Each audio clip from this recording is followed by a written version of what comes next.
Olá, pessoal, boa tarde. Sejam todos muito bem-vindos a mais um webinar Bra Software.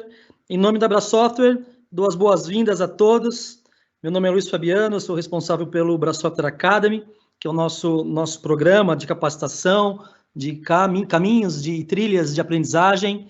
É sempre um prazer ter com vocês aqui com a gente encerrando a semana, né, em nosso último webinar da semana.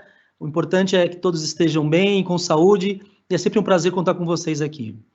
Antes de passar a palavra para o Reinaldo Roxo, Reinaldo Roxo, além de especialista System Engineer em cima das soluções de dados Microsoft, também é líder da nossa área de Business Application em Data AI, que aborda o ecossistema de dados Microsoft. Antes de passar a palavra para ele, só trazendo aqui mais alguns lembretes, né? Como sempre aqui, a nossa área, os nossos canais digitais, gostaríamos de convidar vocês a participarem junto com a gente, bem simples, através do QR Code, aproximando a câmera do celular, vocês já conseguem se conectar aqui com a gente. Eu sempre trago esse tema porque a gente tem usado bastante os canais digitais para poder compartilhar, né, uma série de novidades, além dos portfólios de webinars que a gente tem feito, realizado, e os futuros também, né, para que vocês acompanhem aqui com a gente também. Bom, pessoal, antes de passar aqui então para o Reinaldo, também um lembrete importante, o chat vai ficar à disposição de vocês, para que vocês interajam com a gente, e ao final a gente abre para poder compartilhar as perguntas de vocês. Também lembrando que essa gravação, né, esse webinar está sendo gravado, e a gente também vai disponibilizar ao final para vocês, né, através do link que vocês se inscreveram, tá bom? O e-mail com o link de acesso a essa gravação. Bom, Reinaldo, bem-vindo. Boa tarde. Passo aqui a palavra para vocês. Pessoal, no final a gente volta aqui para poder compartilhar o chat. Obrigado, pessoal. Obrigado, Reinaldo. Passo para você a palavra. Bom evento a todos. Obrigado. Obrigado, Fabi. Bom, pessoal, boa tarde para todo mundo. Como o Luiz Fabiano comentou no começo, eu sou o Reinaldo Roxo. Eu estou na Bra Software já há 7 anos, completo esse mês aqui 7 anos de Bra Software já. E estou muito orgulhoso, muito honrado de estar aqui conversando com todos vocês, trazendo um assunto super importante. É um assunto que ele tem direcionado boa parte dos nossos esforços, tanto enquanto Bra Software, tanto enquanto até como companhia, não só como revenda de software. E gostaria de compartilhar com vocês um pouco do que eu tenho visto no mercado, um pouco do que eu tenho conversado com os nossos clientes, um pouco do que eu tenho conversado com o fabricante. E o meu objetivo principal não é capacitar ninguém para se tornar um DBA, para se tornar um cientista de dados, nem nada disso. É mais que a gente consiga conversar durante essa 1 hora, para que eu consiga posicionar um pouco do que a gente enxerga no mercado de dados, como o mercado de dados tem se comportado com relação a todos os fabricantes e conceitos que ali estão, e como o nosso principal parceiro vem se posicionando nesse mercado também, que no caso é a Microsoft. Então, mais uma vez, bem-vindo a todos, que vocês aproveitem bastante o evento, e vamos começar aqui, né? Então, o que eu gosto de trazer, primeiramente, é justamente, a gente precisa aterrissar algumas coisas, né? O que são dados, quais são os tipos de dados que existem, né? De onde eles vêm, por que eles são tão importantes, né? Então, basicamente, pessoal, os tipos de dados que existem, eles são segmentados em dois. Eles são segmentados entre os dados estruturados e os dados não estruturados. Os dados estruturados, eles são bastante simples da gente entender, né? Os dados estruturados são aqueles que o computador por si só ele entende. Então, se você tiver uma planilha de dados, um Excel, um banco de dados qualquer, o computador já entende o que é uma coluna, o que é uma linha, que tipo de informação tem ali dentro. Ele consegue entender sem que a gente precise passar nenhuma instrução para ele. Ele já entende isso, né?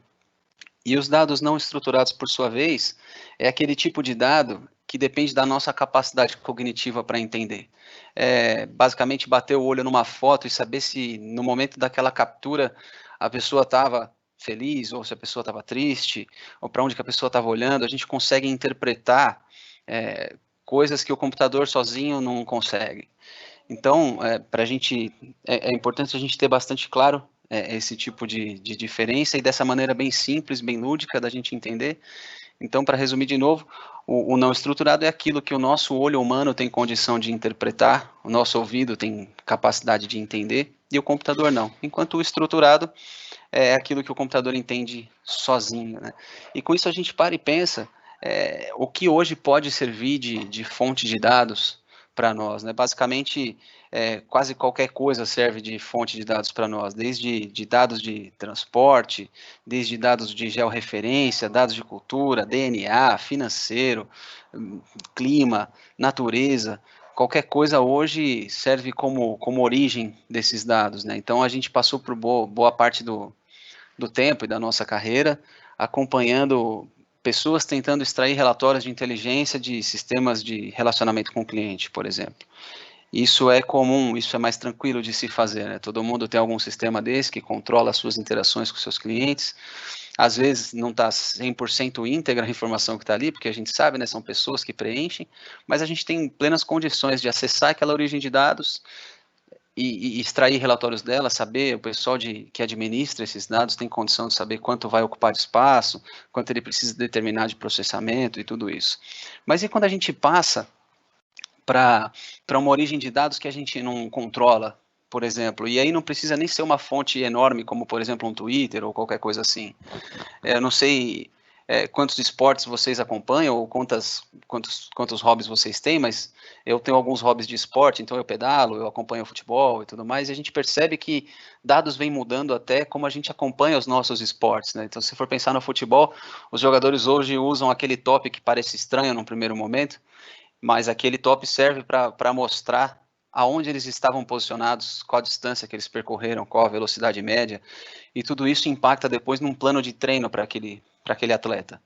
E imagina a quantidade de dados que um único atleta dentro de campo não gera e transmite em tempo real para uma central nos 90 minutos de jogo que acontecem, né? É muito dado.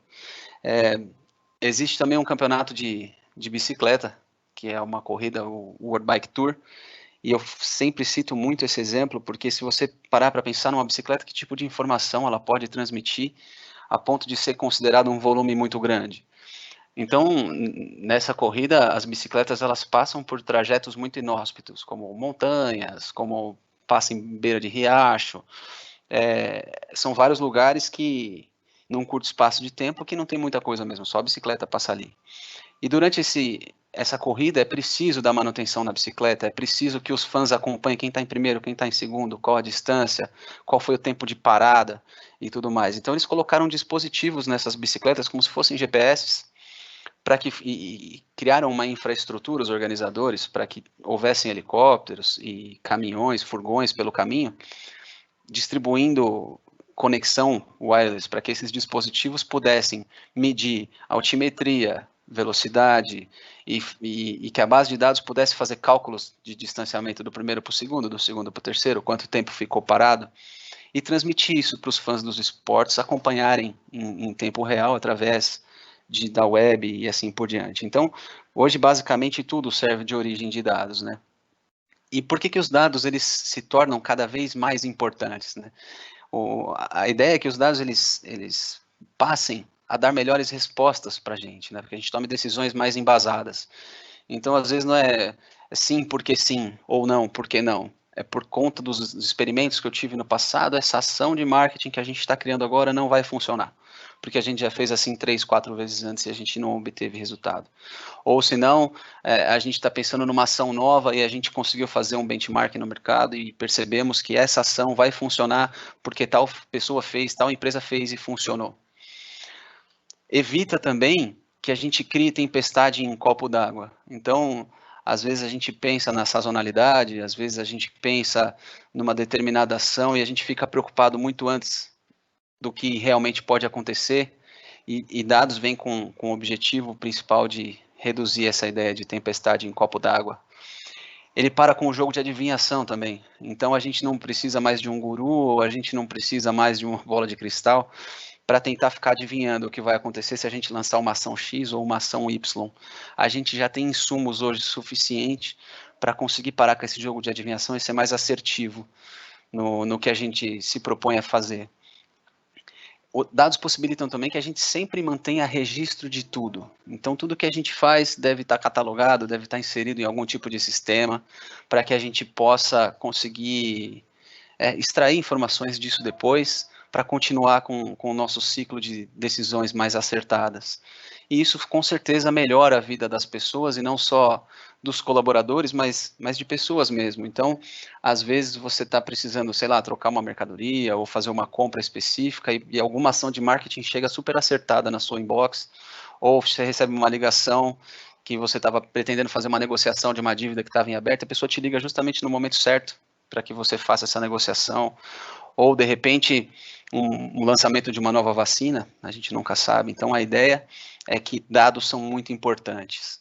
A reflexão que a gente deixa no final de tudo isso, entendendo quais são os tipos de dados, de onde eles vêm e a sua importância, imagina que você tem uma empresa e você investiu milhões de horas trabalhadas nessa empresa. E se a gente falhar? E se a gente fracassar? O que vai restar desse nosso esforço, desta nossa empresa, dessas nossas horas de trabalho? Só vão restar dados. Sempre vão restar dados. Se tudo tivesse devidamente catalogado, eles vão permanecer ali e permitir com que, de uma próxima vez, numa nova tentativa, a gente não erre, a gente acerte, seja mais assertivo, né? Bom, passado essa primeira etapa, que a gente pôde entender quais são os tipos e quais são as origens de dados, a pergunta que eu deixo é: o que não são dados, então, Reinaldo? O que a gente pode considerar que não é dado? Eu ainda não consegui responder essa pergunta, eu acho que ninguém consegue, porque praticamente tudo é dado. Desde uma transmissão de um neurônio para o outro, se alguém estiver estudando um cérebro, isso é dado. Se a gente estiver observando a mudança climática, o vento, isso é dado. Se a gente estiver olhando o comportamento de uma paisagem da janela, de como isso se altera ao longo do dia, isso também são dados. Então, praticamente tudo é dado, eu acredito, né? O que não é, né? Então, eu não sei responder essa pergunta, pessoal. Não sei o que não são dados hoje, mas praticamente tudo que a gente pode enxergar e contabilizar é dado. E isso traz muito desafio para a gente, né? Quais são hoje, então, os nossos desafios com dados? Aqui a gente fala já há bastante tempo, o mercado vem falando, eu tenho escutado em todos os clientes que eu converso, muito sobre Big Data. O Big Data ele tomou conta do mercado nesses últimos 6 anos, principalmente aqui. E todo mundo fala de Big Data, saiu matéria em revista e tudo mais. A gente chegou a um tempo de que até nossos familiares, que nem de tecnologia são, falando de Big Data, escolhendo tecnologia pela gente e tudo mais, né? Então, quais são os desafios? É justamente lidar com os 5 Vs do Big Data, né? Eu gosto de usar 5 ao invés de 3, vejo bastante gente no mercado agora usando 5 também. Então, o primeiro é velocidade. Hoje os dados eles chegam numa velocidade muito grande, então muito maior do que a gente lidava no passado. Isso é um grande desafio, né? Como é que a gente consegue lidar com a velocidade que esses dados chegam? Como é que a gente consegue lidar com o volume de dados? Porque hoje é muito difícil a gente pensar assim, não, vou montar um servidor aqui no meu data center e ele vai servir para extrair das redes sociais a sensação que as pessoas têm ao interagirem com a minha marca.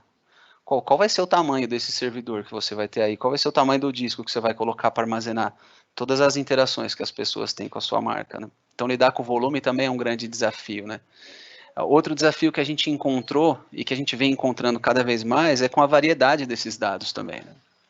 Os dados, eles não vêm mais só estruturados, como a gente estava acostumado, né? E eles vêm agora não só os estruturados, mas eles vêm semi-estruturados e eles vêm não estruturados também. Como é que a gente lida com a variedade desses dados, né? Esse é um terceiro desafio. Surgiram mais 2 depois, que o mercado adotou e eu também, que é a veracidade desses dados, né? O quanto desses dados chegam e eles são verdadeiros. Quantos desses dados eu posso considerar? Quantos deles são íntegros? Quantos deles vão fazer realmente algum sentido para o meu negócio, para eu trabalhar com eles, né? E qual é o valor desses dados no final? Será que eu estou lidando bem com todos os outros Vs, mas esses dados eles têm algum valor para o meu negócio? Eu estou conseguindo fazer alguma coisa com esses dados que eu estou manipulando? Então, o que eu enxergo de desafio e conversando com diversos clientes também, eu pude perceber como é que a gente gera insight mais rápido a partir desse oceano de dados que a gente tem, como é que a gente gera insights mais rápido. Quanto mais rápido você tiver a habilidade de gerar um insight, mais rápido você sai na frente do seu concorrente, mais rápido você endereça um problema que você tinha.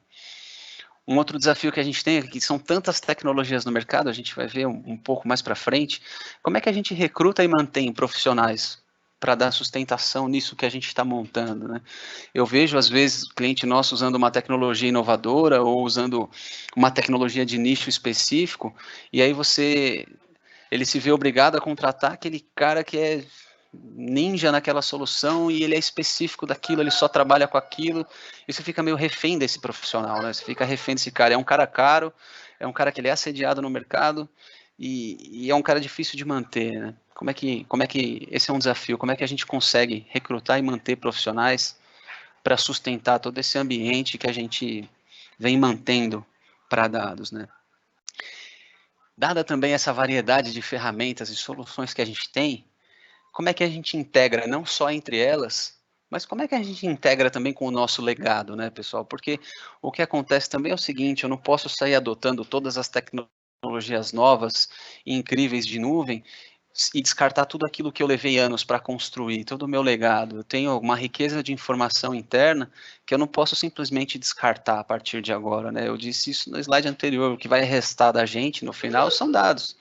É isso que vai ficar para o futuro. Então, como é que eu consigo hoje, tenho esse desafio de integrar aquilo que eu já tenho com aquilo que eu gostaria de ter e com aquilo que vai ser lançado, né? Tendo em vista também todos os novos desafios que a gente tem de segurança, como é que a gente governa esses dados, como é que a gente consegue entregar fatias desses dados para as pessoas que de fato precisam enxergar esses dados, né? Como é que eu vou mascarar os dados que precisam ser mascarados? Será que as tecnologias que eu estou pensando em adotar ou aquelas que eu já estou usando, eu consigo ter 100% de governança nelas? Eu consigo atender as normas de LGPD? Eu consigo atender essas normas? Eu consigo validar tudo isso? Eu consigo ter essa segurança? Um outro desafio que eu percebo muito nos nossos clientes, principalmente, ele vai de encontro com a mensagem que a gente vem entregando já nos últimos 5 anos, né, que soluções de dados e soluções de BI, de uma maneira geral, elas têm alguns pilares, né, e um dos pilares principais dessa solução é justamente a facilidade de operar isso no final, né? Porque eu já conversei com clientes nossos que tinham uma ideia, uma área de negócio, pensou assim, eu queria muito usar essa tecnologia aqui, eu tenho o meu budget e eu vou comprar essa tecnologia. Aí o cara foi e comprou essa tecnologia e colocou para funcionar dentro de casa. Quando ele colocou para funcionar dentro de casa, o primeiro problema que ele teve era difícil de gerenciar. O time de TI dele, o time de DBAs não conseguia gerenciar.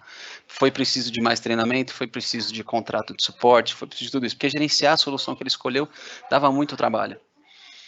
O segundo problema que ele enfrentou, e aí é o que eu acho que talvez tenha mais peso, o usuário na ponta achou tão difícil de gerar novos insights, achou tão difícil de operar, de criar novos relatórios, de compartilhar, que eles acabaram continuando a utilizar o Excel.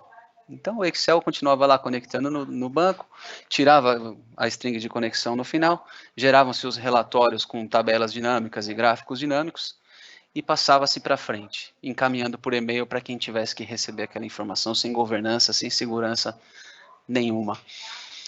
E aí, por último, o maior problema deles é justamente as renovações, é crescer projeto. Vamos imaginar que, de repente, a solução foi bacana e todo mundo começou a adotar, e aí, à medida que foram necessárias novas licenças, o budget de todo mundo não era suficiente para conseguir crescer aquela solução que ele escolheu.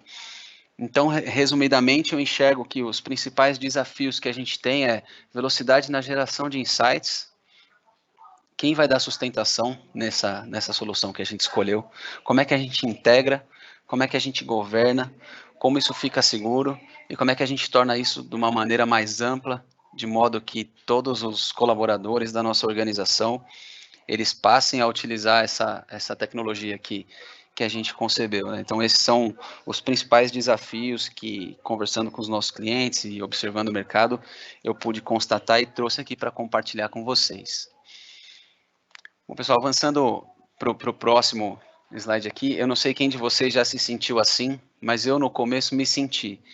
Então, para a gente falar de ferramentas e dados, a gente começa a fazer algumas buscas na internet, começa a aparecer uma série de fabricantes, uma série de tecnologias, uma série de ferramentas, e todo mundo traz uma solução mirabolante e milagrosa que vai resolver todos os nossos problemas de insight, vai trazer a agilidade que a gente precisa, vai trazer a solução para aquele problema de armazenamento e a velocidade. E eu não sei se vocês sentem assim, a gente se sente meio perdido, né? E fica complexo, às vezes, até de você achar um parceiro que vá junto com você, construa um business case e consiga, de fato, aterrissar aquilo que a gente encontra dentro daquilo que a gente já tem, né? E eu gosto de trazer essa lourinha aqui, não sei se todo mundo conhece, é a Caixinhos Dourados. E essa situação toda me remete muito ao que eu tenho chamado de síndrome de caixinhos dourados, né? Eu já vi alguns clientes dizendo isso também e achei interessante, resolvi compartilhar com vocês. Aqui é aquele negócio, né? A gente entra numa casa desconhecida, aí a gente enxerga lá 3 pratos de sopa e a gente testa os 3 primeiro, né? Para ver qual dos 3 é melhor para nós. Aí a gente testa as 3 cadeiras. E nisso a gente quebra a cadeira, a gente perde tempo. E por último a gente testa as camas, né? Até achar aquela que é ideal para a nossa necessidade. A ideia principal, e como eu gostaria de posicionar para vocês aqui, a Abra Software, é que a gente seja esse tipo de parceiro, para que nenhum de vocês que está me ouvindo agora, ou que venha nos ouvir no futuro, não se sintam como a Caixinhos Dourados, que vocês encontrem na gente aquele parceiro que vai, ao invés de sugerir para vocês uma ferramenta, sugerir para vocês uma plataforma, que a gente construa um business case junto, que a gente chegue no final e consiga atender o time que dá a sustentação, que a gente consiga atender o time que vai usar e que isso não ponha em risco a saúde financeira da organização de vocês, né? É assim que a gente gostaria de posicionar hoje esse discurso, né? De como a gente gostaria de caminhar lado a lado, e aí com toda a nossa força do time de soluções, com toda a nossa força do time de arquitetos, para que a gente consiga construir junto uma história de sucesso para contar com relação a dados, né? E notem que antes de eu trazer a Caixinhos Dourados para esse contexto, eu coloquei uma série de logos lá, mas e o nosso principal parceiro? Eu não falei nada de Microsoft até agora. Como é que a Microsoft ela vem se posicionando nesse mercado, né, pessoal? Então, avançando aqui para o próximo, é super importante de mencionar como é que a Microsoft endereça tudo isso, né? Então, aqui eu não tenho como deixar de falar do Azure, e aqui cada um chama de um jeito, né? Azure, Azure. Eu prefiro falar Azure, fica mais fácil para mim. Mas aqui é o principal serviço de nuvem Microsoft e a gente tem uma abrangência enorme de recursos que a gente pode usar lá, que vão desde serviços de infraestrutura até segurança, operações híbridas, ferramentas de desenvolvimento, ferramentas de web e mobile, de ferramentas computacionais, integração, mídia. Então, o Azure vem se tornando uma plataforma com uma infinidade de serviços e recursos que visa atender, basicamente, diversas necessidades que você vai encontrar aí no seu dia a dia. Então, como é que a Microsoft se posiciona para esse universo de dados? Basicamente, pessoal, através do Azure. É lógico que aqui a gente ainda encontra aquele tipo de ambiente que vai exigir um ambiente híbrido, né? Que vai exigir que os nossos dados continuem on-premises, principalmente quando a gente olha para o nosso país, Brasil, ainda tem alguma certa insegurança, ainda tem empresas como bancos e governo que não podem tirar os dados de on-premise por conta de algumas regulações e tudo mais. Mas a mensagem principal que é importante deixar fixada aqui é que não é só Azure, existem opções on-premises também, mas o principal posicionamento para dados, ele vem justamente do Azure. Se a gente observar aqui algumas opções, principalmente aqui, eu vou dar o zoom para vocês, em Analytics, NIoT e Data, a gente tem uma série de recursos que eu vou mostrar mais para frente aqui para vocês, justamente com o principal objetivo da gente conseguir atender as principais demandas de dados, até abrangendo boa parte daqueles recursos que eu mostrei no slide anterior para vocês. Então, quem não conhece o Azure, vale a pena dar uma olhada mais a fundo depois, justamente porque é muito flexível, a gente tem uma variedade muito grande de itens ali dentro, e ele sempre vai se adequar à sua necessidade. Então, aqui não tem mais aquele principal problema de você ter que dimensionar um serviço pelo pico. Roxo, eu quero trabalhar aqui com informações do Facebook. Como é que eu vou dimensionar um storage para isso? Bom, se a gente estiver falando de Azure, a gente não precisa dimensionar baseado no seu pico. A gente começa pequeno e a gente vai setando gatilhos, configurando gatilhos no Azure para que à medida que o seu serviço ele vai crescendo, o seu consumo for crescendo, a gente consiga fazer com que esse recurso ele vá se moldando àquela sua necessidade de momento. E se porventura chegar em algum momento, por exemplo, que a tecnologia não precise ser utilizada, a gente pausa a utilização dela e você não vai ser cobrado por aquilo. Então essa aqui é uma principal solução hoje, que ela é paga pelo uso de acordo com a necessidade do seu negócio, e não mais pelo pico, não mais com um monte de licença perpétua, e nem com dimensionando um hardware super, super grande para poder atender uma demanda que nasce pequena, mas evolui no futuro. Então, para a gente continuar falando um pouco mais dos serviços de Azure, é super importante a gente abordar principalmente esses principais componentes aqui. Então, como é que a Microsoft vem oferecendo esses serviços dentro da plataforma do Azure? Eu segmentei aqui em algumas capacidades específicas, né? Então, carga e ingestão, armazenamento, processamento e apresentação. Eu separei assim.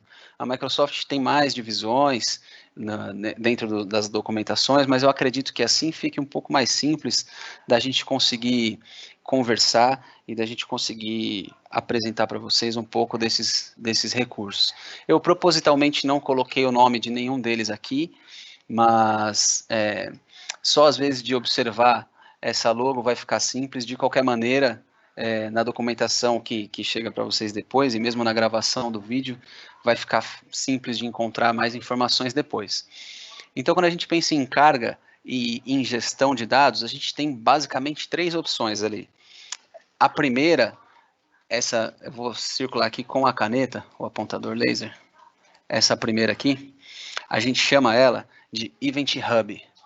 O Event Hub, ele tem uma função muito importante, principalmente com essa nova demanda de velocidade de dados, que são dados praticamente em tempo real. Então, se a gente for pensar num tipo de arquitetura que a gente tem hoje, em que os dados podem vir de diversos lugares diferentes, imagina que você tem dados vindo de dispositivos instrumentados, que endereça diretamente o primeiro V do Big Data, que é a velocidade. Então, você tem, sei lá, dispositivos, um maquinário, um carro, tem uma série de casos que a gente pode destacar aqui. Eu sempre destaco aqueles que são mais comuns. A Rolls-Royce, por exemplo, todo mundo lembra deles como um fabricante de carro, mas a Rolls-Royce, eles também fabricam turbina de avião. Eles também fabricam a turbina de avião e eles dão a manutenção nessa turbina de avião. E o que eles criaram? Lógico, todas as turbinas elas são instrumentadas, elas têm uma série de sensores dentro delas, e esses sensores eles alimentam alguns painéis que a Rolls-Royce controla em tempo real, para saber, por exemplo, se aquela turbina está saudável, se a turbina não está saudável, que peça tem mais tendência de sofrer algum dano antes de outra. Então, a ideia desse Event Hub é que a gente tenha um caminho rápido de coleta e exibição de dados a serem processados para dentro do nosso BI.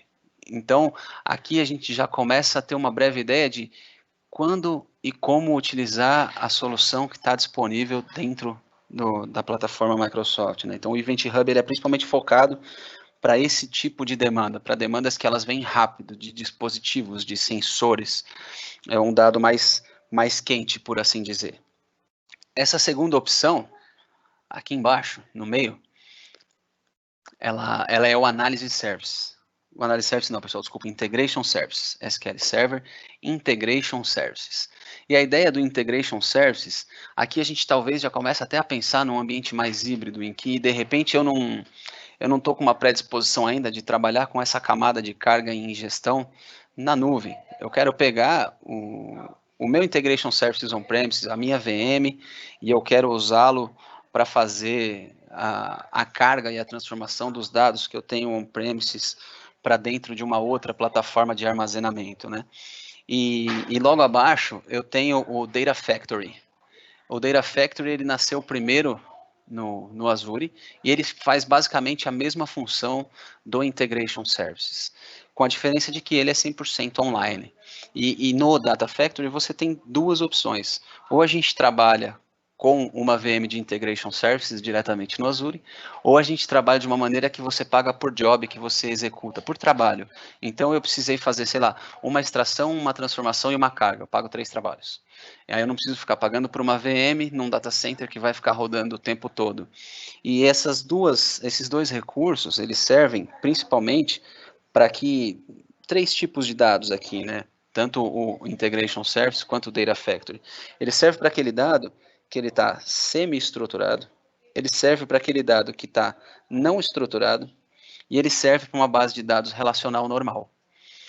Então, a principal mensagem que eu gostaria de deixar para vocês aqui com relação a esse primeiro retângulo é justamente que, independente do tipo de fonte de dados que você tem, seja ele uma fonte tradicional, que é uma base de dados relacional, seja ele uma base de fotos, seja ele uma base de documentos, seja ele uma base de CSVs, a gente consegue conectar nessa fonte de dados que você tem, extrair esse dado e carregar esse dado em outro lugar. Esse é o principal objetivo desse retângulo aqui, mostrar 3 recursos para vocês dentro de uma única plataforma que vão permitir que você tenha uma arquitetura de BI moderna, com tecnologias diferentes para a sua necessidade dentro da sua arquitetura, da sua empresa. Esse segundo retângulo, a gente fala mais aqui sobre o armazenamento de dados, né, pessoal? Então, falando sobre armazenamento de dados, eu separei aqui 5 serviços principais nesse retângulo. E aqui a gente tem também o mesmo misto que a gente tinha no retângulo anterior. Tanto soluções online quanto soluções on-premise. Essa primeira solução aqui colorida é o Data Lake. O Data Lake, ele serve para você armazenar dados de uma maneira bastante generalista. Então aqui independe se o dado é estruturado, se o dado é não estruturado. Ali é de verdade um lagão de dados para você pegar o dado que você tiver e armazenar ali. Lógico que é importante que esse dado já esteja tratado, já tenha algum tipo de importação de algum lugar, até com as soluções anteriores, mas ele serve para você armazenar tanto dado analítico quanto dado bruto, para que você consiga trabalhar nas camadas de processamento e apresentação futuras. Esse desenho do elefantinho aqui, ele é um recurso Microsoft, que a Microsoft chama hoje de HD Insight, mas ele é construído sobre uma série de projetos open source. Então, ali dentro, a gente tem boa parte até daquelas logos que eu mostrei anteriormente. Então, a gente tem Hive, a gente tem HBase, a gente tem Polybase, a gente tem Hadoop, a gente tem uma série de recursos dentro do HD Insight para que você tenha uma liberdade de trabalhar com a melhor solução para aquele momento, para aquele tipo de arquitetura que você está construindo. E esses dois aqui, eles são 100% online, tudo no Azure. Esses dois aqui, tanto o Data Lake quanto o HD Insight. Aqui embaixo, a gente traz 2 opções. E aqui é o tradicional SQL Server. Então aqui a gente está falando principalmente de armazenar dados em SQL Server. Esse primeiro que tem a nuvem do lado é o Azure SQL Database. Então aqui é como se fosse uma tabela do SQL Server como um serviço. Então aqui você vai ter só a tabela do SQL Server hospedada no Azure, sem ter necessidade nenhuma de ter nada, sem dar manutenção em sistema operacional, sem dar manutenção em VM, nada disso, mas é um banco de dados como serviço. eu fiz questão de deixar do lado, caso você prefira ter uma VM de SQL Server, ou caso a sua aplicação não suporte ou não se comporte bem com soluções de plataforma, que é o caso do SQL Database, por exemplo, e você ainda precise manter o seu banco de dados como uma VM. É para isso que eu fiz questão de deixar esse aqui, para mostrar ainda que a Microsoft se preocupa bastante com o uso híbrido, sem a necessidade de imposição de tecnologias voltadas 100% para a nuvem. Esse último recurso ele é o mais recente da família de armazenamento, que é o Azure Synapse Analytics. Ele entra no lugar do Data Warehouse, que existia antes disponível aqui no Azure, ele não está mais disponível, agora ele leva esse nome de Synapse Analytics, e a ideia é que ele funcione muito similarmente ao DW em si. Então aqui continua sendo um armazenamento mais frio do dado, daquele dado que não precisa estar quente o tempo todo, mas ele serve ainda para que a gente armazene o dado na sua maneira. E aí, talvez, observando essas tecnologias, a gente ainda se sinta meio como cachinhos dourados, né? Pô, mas, Renato, você acabou de falar que essa ideia de se sentir como a síndrome da cachinhos dourados não é bacana, você está me mostrando aqui um monte de tecnologia, e eu ainda não sei como usar cada uma, como eu escolho cada uma. Calma, a gente pode falar mais disso agora, não tem problema, e a gente pode falar mais disso no futuro também, não tem problema nenhum. Mas aqui eu vou deixar 3 principais critérios que você pode usar para optar entre uma ou outra. Então, aqui a gente pode avaliar o seguinte: você precisa, por exemplo, que esse seu armazenamento, ele armazene dados quentes, ou seja, você precisa que ele seja muito performático, que ele seja muito rápido? Se sim, basta a gente optar por aquele que tenha essa possibilidade. Então, por exemplo, a gente já entendeu que o Analysis Services e que não serve para isso, o Analysis Services não serve, a gente entende que o Synapse também não serve, porque ele é um dado que precisa ser um pouco mais rápido, e esses dois não são para isso. Então, para isso, a gente pode utilizar, por exemplo, o SQL Database, a gente pode utilizar o HD Insight, ele é mais rápido para isso. Aí a gente pode avaliar o custo e dentre outros critérios. Um outro critério que a gente pode utilizar, será que para esse projeto que estamos desenvolvendo, eu preciso de processamento massivo paralelo? Será que eu preciso ter várias atividades rodando em paralelo, atividades grandes que vão demandar bastante capacidade de processamento? Se isso for necessário, eu tenho que escolher, obviamente, uma solução que tenha escalabilidade para isso. E aí, vamos imaginar que além da performance, eu precise do processamento paralelo. Aí a gente já pode descartar o SQL Database. Então, essas duas camadinhas aqui a gente já descarta. E a gente já tinha descartado essa no passado, então, por enquanto, a gente vai trabalhar só com uma dessas duas, por esses 2 critérios que eu mencionei. E aí, se a gente for trabalhar com mais uma questão, será que para esse meu projeto eu prefiro utilizar uma base de dados relacional? Ou seja, como eu vou fazer as consultas a essa base, esse armazenamento depois? Eu vou fazer uma consulta com linguagem SQL ou vou fazer uma consulta utilizando linguagem não SQL? Isso também me ajuda a definir, porque, por exemplo, tem muitas tecnologias dentro do HD Insight que não suportam consultas na SQL Server, tem que ser NoSQL a consulta, então ele já também não serviria. Mas, enfim, são só 3 perguntas que eu deixo aqui para evidenciar para vocês que, com o parceiro correto, escolher a tecnologia vai ser o de menos. Passando para o próximo ponto aqui, a gente passa para a etapa do processamento, né? E na etapa do processamento é onde a gente basicamente vai enriquecer o nosso dado aqui, pessoal. É onde a gente vai pegar aquele dado bruto e a gente vai trabalhar melhor nele, né? A gente vai agregar algum valor nesse dado que a gente já trabalhou nele, né? Então, para isso, a gente tem aqui 4 opções. A primeira é a Stream Analytics.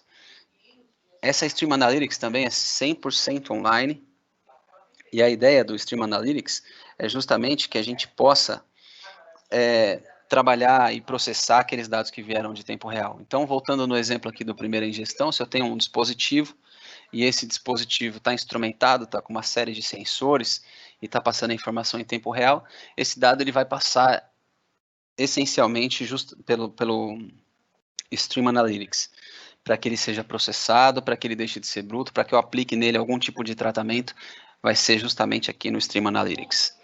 Para a gente enriquecer esse dado, a gente tem mais 2 opções aqui, que é o Machine Learning e o Cognitive Services.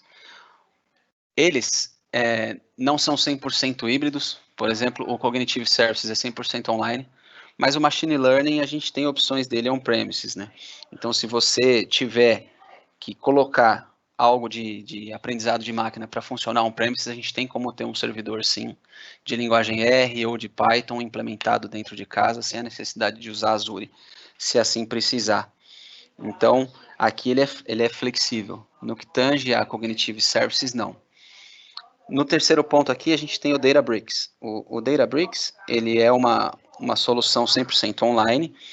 Ele é uma solução, pessoal, bastante interessante, que ele serve justamente, é mais um daqueles projetos open source que a Microsoft colocou de maneira gerenciada, que ele é baseado em Spark, e é como se fosse um Spark como um serviço. E aqui ele serve para integrar alguns universos, né? Ele integra o universo de cientista de dados, que vai fazer os seus experimentos através de notebooks, conectando diversas fontes de dados, integrando, criando experimentos, usando linguagem R ou Python, e, enfim, uma série de outras linguagens. E ele já permite também a geração de algumas amostragens de relatórios e tudo mais, para integrar o analista de negócio que vai avaliar esses experimentos do cientista de dados. Então, tudo isso em uma única plataforma. É aqui que a gente passa a trabalhar melhor o enriquecimento desses dados para aquilo que era bruto, passar a ter algum valor para a nossa organização. E esse aqui também ele é 100% online. Então, pessoal, o caminho até aqui vai depender de algumas coisas, né? Vai depender primeiro de qual é a nossa fonte de dados, da onde ela estava vindo. Eu não coloquei aqui nenhuma fonte, mas mencionei se vai ser estruturado, não estruturado ou semi, se vai ser de sensores. Então aqui a gente já começa a meio que desenhar o nosso caminho. Então, se for um caminho que ele precisa ser quente muito rápido, ele vai passar primeiro pelo Event Hub e vai jogar aqui no Stream Analytics. É lógico que nesse meio do caminho eu posso fazer com que alguns dados históricos que foram capturados pelo Event Hub, que eles sejam armazenados num caminho mais frio, por exemplo, que não precisa ser consultado o tempo todo, que não vai ficar sempre processando de maneira paralela, eu posso guardar isso, por exemplo, num Azure Synapse Analytics, porque é um armazenamento menos nobre, ele vai custar menos e o dado vai ficar guardado lá para que eu faça, por exemplo, algumas análises, alguns estudos de predição com o Databricks e o Machine Learning. Então, no final, a ideia é que o caminho que a gente escolher, tudo vai se interligar no final. Então, independente do tipo de solução que você escolher como carga em ingestão, independente do tipo de solução de armazenamento que você escolher, independente do processamento que você vai escolher, tudo no final vai ser bastante simples de ser integrado e de trabalhar em conjunto. Passando isso para essa última etapa aqui, a gente tem ali um logo bastante conhecido, que é o do Power BI. O Power BI está bem aqui posicionado embaixo. E esse de cima é o do Cosmos DB. Então, a ideia aqui é como é que depois que eu tenho todo esse meu dado, o meu dado está pronto, como é que eu vou apresentar ele em algum lugar? Eu preciso que esse dado ele seja apresentado, seja num relatório, seja apresentado para outras ferramentas, outros aplicativos que eu tenha, né? Então aqui, o Power BI em si, ele, nem vou dizer que ele dispensa apresentação, mas hoje ele é uma solução bastante difundida, ele se tornou híbrido há pouco tempo, ele nasceu 100% online, o Power BI, hoje a gente já tem opções de colocar ele para funcionar on-premises, eu tenho condição de colocar isso para funcionar dentro do meu data center, sem a necessidade de ser online, caso você tenha alguma restrição aí. E ele serve tanto para uma apresentação de relatórios para uma força interna, quanto para uma força externa. Então, se você tem algum tipo de demanda em que você já oferece para o seu cliente um relatório, uma análise de dados aí, que você usa o Power BI e você quer apresentar para o seu cliente, a gente tem solução para isso também. De uma maneira bastante simples, a gente consegue apresentar isso para o nosso cliente usando o Power BI, já tem solução pronta para isso. E o Cosmos DB, ele é uma solução de banco de dados que é como se fosse um multimodelo distribuído geograficamente. Então, imagina que você tem uma aplicação que ela não só funciona no Brasil, mas ela funciona no mundo todo. E você precisa servir essa aplicação com dados. de uma maneira geral. Como é que você faria isso? Qual é a tecnologia ideal para que você consiga transmitir esses dados para as suas aplicações que estão geograficamente aí dispersas por todo o globo? Utilizando o Cosmos DB. Ele tem essa função de distribuir os seus dados para a sua aplicação de maneira geográfica aqui. Então, basicamente, pessoal, isso aqui é de uma maneira bastante macro, as principais tecnologias que a Microsoft tem oferecido para lidar com dados hoje na sua organização, seja on-premise, seja online, e seja para parte dela ou como um todo, mas essas são as principais. Existe ainda uma gama de soluções que eu não coloquei aqui, não porque elas não são importantes, mas porque não cabia nesse fórum agora. Mas existe, por exemplo, a possibilidade de você, eu gosto muito de trabalhar com MongoDB ou com Cassandra, já trabalho com isso há tempos, gosto, funciona bem aqui, só que eu estou usando on-premises e eu estou chegando perto do meu limite. O que dá para fazer? Tem VMs hoje no Azure que já tem licença de Mongo, que já tem implementação de Cassandra, tudo isso dá para a gente colocar para funcionar já, usando o Data Center Microsoft ao nosso favor. Então, pode ser que, investigando um pouco mais a documentação, você encontre coisas que o Roxo não colocou aqui, mas é porque para essa discussão não fazia muito sentido, mas elas existem e tem mais coisa à nossa disposição para a gente trabalhar. Mas de maneira bastante macro, é isso aqui que eu gostaria de mostrar para vocês, de compartilhar tecnologias, né? E lógico, a Microsoft ela tem enxergado com muito carinho aquilo que já existe no mercado, então acabou aquele lance do tipo assim, não, se não for SQL não funciona. Não, imagina, de maneira alguma. Então hoje a gente tem tecnologias para ofertar com um suporte Microsoft de MySQL, de Postgre, de sei lá, até tecnologias NoSQL como o HBase, Polybase, Hadoop. A Microsoft tem as suas distribuições de projetos open source também, com a vantagem de que isso vai ter o suporte de um grande fabricante e de uma comunidade muito mais forte até do que a própria comunidade open source. Então, vale a pena abrir os olhos e dar uma olhada no que a gente tem ainda disponível aqui no portfólio Microsoft para oferecer. Bom, pessoal, eu não podia deixar de falar um pouco sobre esse tema. É um tema que vem atingindo todo o mundo nas suas mais amplas redes de relacionamento, desde como a gente se relaciona dentro de casa, dentro da nossa família, de como a gente se relaciona com o mercado de trabalho, com a nossa organização. Então, por que não dizer como é que o mercado de dados tem apoiado a combater a pandemia, né? Era muito mais emergente no começo, e talvez seja até meio redundante dizer isso agora, mas inteligência artificial tem ajudado bastante, e já ajudou muito em vários países do mundo, né?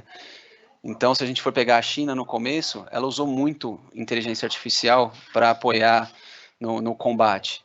Então, desde a identificação, rastreamento e prever novos surtos, até diagnosticar o vírus, usou com drones, desenvolveu drogas e vacinas, identificou indivíduos infectados ou fora de compliance, e muito chatbot para compartilhar informação. Eu não sei quantos de vocês acompanharam isso, mas, por exemplo, nesse primeiro ponto, identificar, rastrear e prever novos surtos, teve uma companhia, uma startup, chama Blue Dots. A Blue Dots, ela previu o surto antes dele começar na China. No finalzinho de novembro, eles já tinham previsto, eles já tinham alertado vários dos clientes deles para não viajarem até lá, e eles já tinham previsto o surto e já tinham notificado a OMS e a própria China com relação ao possível surto em Wuhan, com pacientes com sintomas X similares a XYZ e notificaram. Depois foi possível construir toda a cadeia genética do vírus antes do fim de janeiro, isso já estava pronto.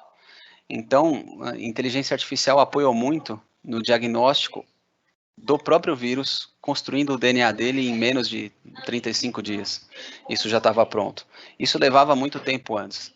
Então, com o apoio de linguagem de máquina e poder de processamento, foi possível construir tudo isso de uma maneira muito mais rápida do que era feito no passado.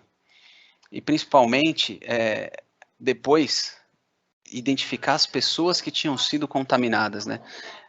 Eu li um estudo que diz que um médico, para avaliar uma ressonância ou até um raio-x, ele leva aí uns 15 minutos para sair com o diagnóstico visual na mão. Lógico que tem os testes de sangue, os testes clínicos, mas olhando o exame, ele leva uns 15 minutos para avaliar, entender e dar um parecer.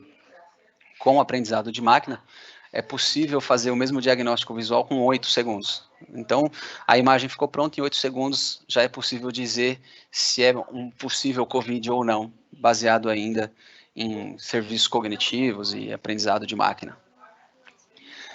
Houve também a iniciativa de usar drones e robôs para esterilizar, entregar comida, medicamentos, a gente tem visto muito isso ao redor do mundo, justamente para evitar novos contágios, né? Então, já tem bastante empresa de entrega, principalmente a Amazon entrega com drones e tudo mais, mas isso começou a ser adotado para outras iniciativas também. Um dos casos que eu acho talvez até meio cômico, ainda na China, você tinha a possibilidade de apontar quem tinha ou não o possível vírus. Então, através do WeChat, que é como se fosse o WhatsApp deles lá, foi criado um bot para você apontar, meu vizinho aqui está tossindo. Eu acredito que ele esteja com corona. Então, aí as pessoas passam a ser monitoradas pelo governo, a gente sabe como funciona o governo chinês, mas tudo isso foi possível também com dados, com tecnologia. Outro dia passou uma entrevista na TV mostrando como funcionam os aplicativos de monitoramento na China para essa época de pandemia. De certo modo, é assustador, mas é assim que o governo lá tem funcionado para monitorar e rastrear as pessoas que estão infectadas e conter a pandemia. E uma reflexão que eu gosto de deixar no final e que eu vejo muita gente se perguntando, muitos dos nossos clientes, é o que vai vir depois disso? Depois disso, como é que o mundo vai reagir a tudo aquilo que está sendo criado agora, né? Então, eu separei essas duas matérias, elas são até talvez meio antigas já, mas isso não deixa de ser verdade. Como é que vai ser o novo normal da China, né? Eles colocaram câmeras lá que identifica se a pessoa está com febre, se a pessoa não está, se ela está usando máscara, se ela não está. E não só identifica isso, como sabe quem é a pessoa. Identifica a pessoa e notifica ela no app dela, que está no celular dela lá, que o governo usa. E como é que isso afeta a privacidade das pessoas? Tudo bem que na China não se tem muita privacidade lá, né? Mas isso afeta ainda mais a pessoa sendo rastreada até dentro do seu próprio condomínio. E a reflexão que eu acho que fica para nós com toda essa demanda pelo trabalho remoto, por atender consumidores que a gente talvez não tenha pensado de atender no passado, do tipo, como é que eu vendo para o cara que não vai mais na minha loja? A minha loja só tinha um ponto físico, como é que eu continuo as minhas transações? Os meus aplicativos hoje, eles estão preparados para atender a demanda, seja ela qual for? A minha força de vendas, ela consegue ainda continuar obtendo insights da sua carteira de clientes estando de casa? O que vai vir depois disso? Como é que a gente se prepara para esse tipo de situação? Os nossos dados estão prontos para atender, seja qual for a nossa demanda? Essa reflexão que fica para a gente. Então, é nisso que eu acho que a gente tem que focar os esforços para modernizar o nosso estado de dados, por assim dizer, para que a gente consiga ter mais respostas mais rápidas para novos desafios que vão surgir certamente daqui para frente. Certo? Bom, Luiz Fabiano, o conteúdo que eu tinha para mostrar era esse. Eu queria deixar esses últimos 5, 10 minutos aqui para alguma pergunta, se a gente tiver no chat. E aí eu pergunto para você agora. A gente tem alguma pergunta aí, Fabi? Olá, Reinaldo, parabéns pela apresentação, excelente, muito bom. A gente tem sim, temos algumas perguntas. Pessoal, alguns clientes perguntando que chegaram depois, né? Se a gente vai disponibilizar essa gravação ou a gravação da apresentação, sim, iremos disponibilizar, fiquem tranquilos que após a live nós iremos disponibilizar o link para vocês assistirem, sem problemas. Mas, Reinaldo, tem sim uma pergunta aqui do André. Eu vou começar com essa daqui. O André está perguntando o seguinte, eu acho que em cima daquele slide que você mostrou com as opções dos serviços, né, separadas em pilares, né, os 4 pilares lá. O André está perguntando o seguinte, o Cosmos DB não entraria em parte de armazenamento? Exato, André, muito bem observado. É por isso que, quando eu cheguei naquele slide, eu disse que eu separei em 4 pilares, mas que a Microsoft, provavelmente, se você consultar a documentação, ela separa em vários outros pilares, além desses 4 que eu criei. O Cosmos DB ele serve para basicamente 2 camadas, tanto para a camada de armazenamento e para a camada que eles chamam de serve, que é você servir. Então, ele vai ter como se fosse um armazenamento, eu vou chamar de georredundante, porque ele vai guardar os seus dados em diversos data centers diferentes para que você consiga servir a sua aplicação com esses dados de uma maneira mais rápida do que um outro mecanismo de armazenamento qualquer. Então, se a gente partir da premissa que a gente está usando, sei lá, um data lake, por exemplo, quando você configura o serviço, você diz em qual data center esse data lake vai ficar. Então, ele vai ficar no Brasil Sul, por exemplo, que é uma das opções que a gente tem de data center lá. Imagina que a sua aplicação está funcionando, sei lá, na Índia, está funcionando na Itália.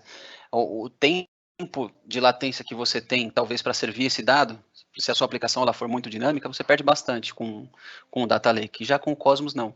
Ele tem condição de manter os nós muito mais próximos da sua aplicação, por assim dizer, e servir isso com mais agilidade. Então, ele atende as 2 camadas, a de armazenamento e a de serve. Perfeito, Reinaldo. Obrigado, excelente.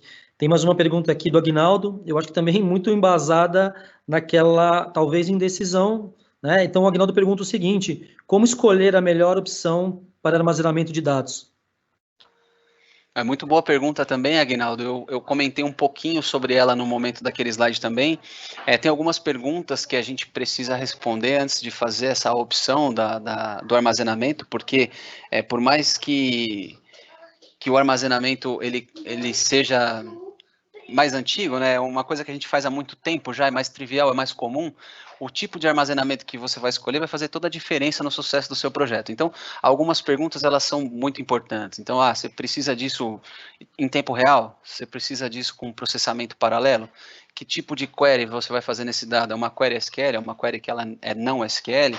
Tudo isso vai interferir diretamente, mas a principal mensagem sobre como escolher a solução é: tenha um parceiro do seu lado que tenha a condição de construir um business case em conjunto, que é um parceiro que vai sentar com as áreas de negócio, é um parceiro que vai entender aonde você está querendo chegar e vai desenhar junto com você a melhor arquitetura para que você atinja o seu objetivo no final. E para isso, é óbvio, conte com a Brasoftware. Perfeito, excelente. Tem mais uma pergunta aqui, na verdade a pessoa não se identificou, ela está como anônimo, mas a pergunta eu acho que é bem interessante, talvez boa parte do time, das pessoas tenham, né? Ele está dizendo que tem um contrato Microsoft com Software Assurance, né, o SA, lembrando para quem não conhece as nomenclaturas Microsoft, né, o Software Assurance é o mecanismo que dá direito à atualização sempre da última versão. Então, ele disse que ele tem um contrato com Software Assurance. Ele quer saber se tem algum tipo de benefício para usar o SQL no Azure. Acho que é uma excelente pergunta, Reinaldo. Essa pergunta ela é maravilhosa, ela vai muito de encontro a todas as negociações que a gente conduz junto com o time comercial. Então, pessoal, o Software Assurance ele é muito importante no licenciamento todo da Microsoft. Ele sempre garante uma série de benefícios aos produtos que você licencia. É lógico que ele é opcional. E no caso do SQL Server, é um produto que eu nunca recomendo a aquisição da licença sem o Software Assurance, porque ele traz muitos benefícios para o SQL Server. E alguns benefícios eles se estendem ao Azure. Então, por exemplo, eu tenho a condição de ter VMs no Azure lá, com SQL instalado, pagando 1/4 do que eu pagaria de licença se eu estivesse usando on-premises. Então, em linhas gerais, eu licencio uma máquina SQL Server no meu data center, e se eu levar essa minha licença para o Azure, eu posso ter 4 máquinas como essa lá, por conta do Software Assurance.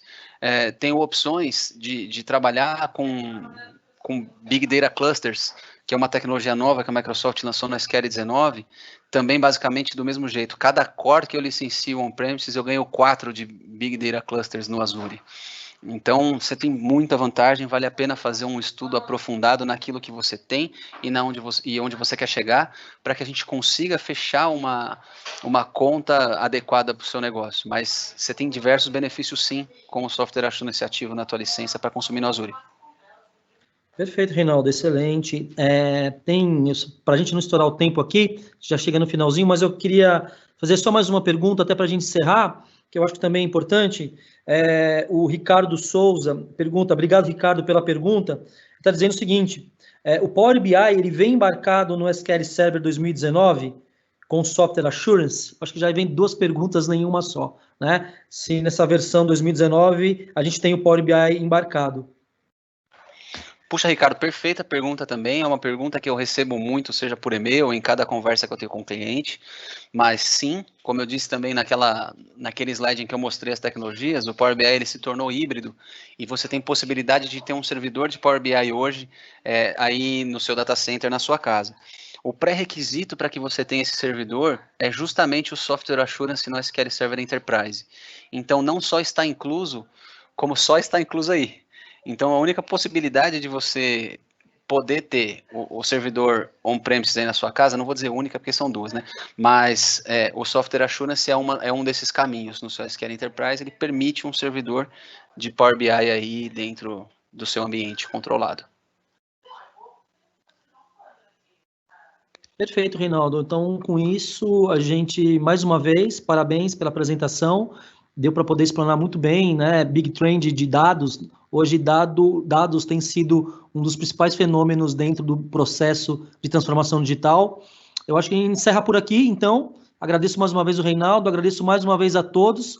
Obrigado pela atenção, obrigado por nos acompanharem. Nós, na semana que vem, nos encontraremos de novo. Acho que o Reinaldo tem mais alguns recados aqui. Eu me despeço de vocês, pessoal. Obrigado e até a próxima. Fica com você, Reinaldo. Perfeito, Fabi, obrigado. Só para reforçar novamente aquilo que o Luiz Fabiano disse no começo, aqui estão os nossos canais das mídias sociais, como ele bem disse, haverão novos eventos semana que vem. Isso aqui vai te ajudar a manter antenado sobre os nossos próximos eventos. O recado era esse, só aproximar do QR Code, nos siga nas redes sociais e muito obrigado. Obrigado pelo tempo, obrigado por essa 1 hora aqui. Aqui está o meu e-mail, meus contatos. Fiquem tranquilos para me procurar naquilo que precisar quando o assunto for dados ou business application. Obrigado, tenham um ótimo final de semana.